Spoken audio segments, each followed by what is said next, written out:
नमस्कार दोस्तों। आज अपन इस वीडियो में बात करेंगे क्लोरोफॉर्म ड्रग के बारे में। दोस्तों, ये जो क्लोरोफॉर्म दवा आती है ये एक शीशी में आती है, एक बोतल में आती है जो लिक्विड फॉर्म में होती है। इसके अलावा क्लोरोफॉर्म के नेजल स्प्रेज वगैरह भी आते हैं, कुछ लोकल स्प्रेज आते हैं। और इसके अलावा इसको एक मेनली तो जो सर्जरी करते हैं किसी की हॉस्पिटल के अंदर, आईसीयूज के अंदर, तो उस कंडीशन में इस क्लोरोफॉर्म का ज्यादातर काम में लिया जाता है। दोस्तों, ये जो क्लोरोफॉर्म होता है ये एक प्रकार से जनरल एनेस्थीसिया की तरह काम करता है। एनेस्थीसिया मतलब एक प्रकार से समझा जाए तो बेहोशी की दवाई मानी जाती है क्लोरोफॉर्म को। और ये जो क्लोरोफॉर्म होती है ये एक प्रकार से हॉस्पिटल्स के अंदर किसी की सर्जरी वगैरह होनी होती है, किसी की ऑपरेशन होना होता है, तो उस कंडीशंस में जैसे एनेस्थीसिया देते हैं, ज्यादातर तो उसको स्पाइन में देते हैं, रीढ़ की हड्डी में इंजेक्शन के साथ में देते हैं।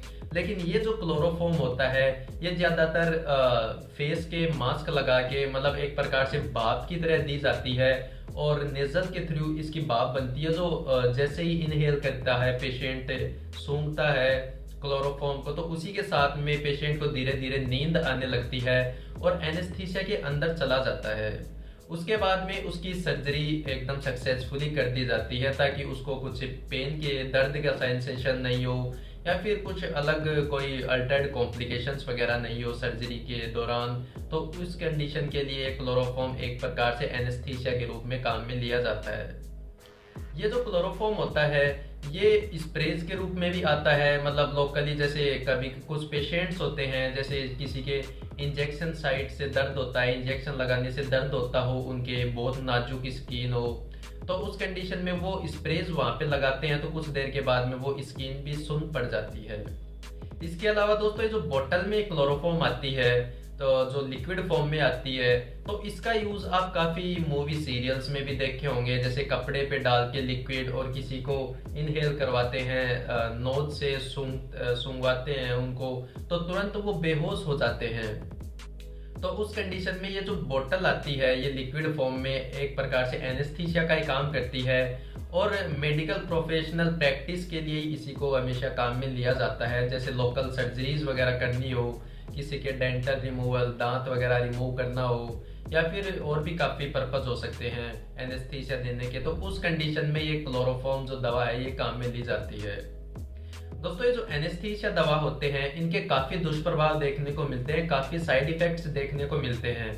तो ये हमेशा आपको डॉक्टर के द्वारा ही दिया जाता है, पेशेंट को अपने आप कभी भी नहीं लेना होता है। लेकिन इसको लेने से पहले अगर पेशेंट को पता हो कि ये क्लोरोफॉर्म या फिर एनेस्थीसिया मेरे लगेगा, तो उससे पहले पेशेंट को डॉक्टर को कुछ बताना होता है ताकि कुछ कॉम्प्लिकेशंस के चांसेस कम हो जाए, साइड इफेक्ट्स के चांसेस कम हो जाए।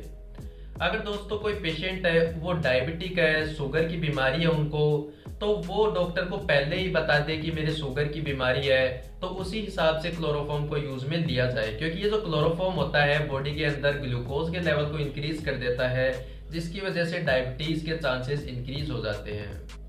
इसके अलावा दोस्तों, अगर किसी के लीवर फेलियर की या फिर लीवर जो है उसकी भारी समस्या रहती है, तो वो भी अपने डॉक्टर को बता दे कि मेरे लीवर की समस्या रहती है, तो उसकी वजह से उसी हिसाब से क्लोरोफॉर्म फिर पेशेंट को दी जाती है ताकि कॉम्प्लिकेशंस के चांसेस वगैरह कम हो। तो इसी प्रकार इसको यूज में लिया जाता है। दोस्तों, ये जो क्लोरोफॉर्म की बोतल आती है ये ब्राउन कलर की बोतल आती है। तो ब्राउन कलर की जो भी मेनली बोतल्स आती है जिनमें दवाई वगैरह आती है, तो वो इसलिए बनाई जाती है क्योंकि वो फोटो सेंसिटिव होती है। फोटो सेंसिटिव अगर सनलाइट की किरण डायरेक्टली अगर उनको लगेगी तो वो दवा खराब हो सकती है। वो जो केमिकल कंपोजिशन उसमें अवेलेबल है वो दूसरे केमिकल कंपोजिशन में, जैसे फोस्जीन में चेंज हो जाता है, तो उसमें चेंज होकर ये दवा खराब हो सकती है। तो इसका मतलब होता है जो भी बोटल्स जैसे ब्राउन कलर की वगैरह आती है तो उनको सनलाइट से दूर रखना चाहिए, उनके धूप नहीं लगनी चाहिए। तो उनको हमेशा डार्क कंटेनर्स में रखते हैं, जहाँ पे छाया हो या फिर डार्क रूम्स वगैरह हो, अंधेरा हो, वहां पे उनको रखा जाता है ताकि फोटो सेंसिटिविटी की वजह से खराब नहीं हो।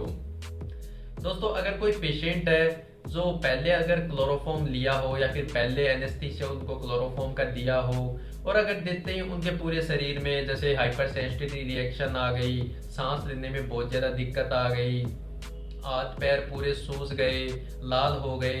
अगर ऐसी कंडीशन उन्हें पहले एक्सपीरियंस की हुई है तो वो अपने डॉक्टर को पहले बता दे, वरना अगर वापस ये कंडीशन डेवलप होती है तो हो सकता है इसकी वजह से एनाफाइलेटिक रिएक्शंस कोज होने की वजह से जानलेवा भी हो सकता है क्लोरोफॉर्म। दोस्तों ये जो क्लोरोफॉर्म है ये आप हमेशा डॉक्टर के परामर्श से ही और डॉक्टर के प्रिस्क्रिप्शन से यूज में लें और हमेशा डॉक्टर के परामर्श से ही काम में लें। इसको अपने आप से कभी भी काम में ना लें, वरना जानलेवा भी हो सकता है ये। दोस्तों वीडियो थोड़ी भी इंफॉर्मेटिव लगी हो, थोड़ी भी नॉलेजेबल लगी हो तो वीडियो को लाइक एंड कमेंट जरूर कर दें। चैनल को सब्सक्राइब करना ना भूलें। Thank you.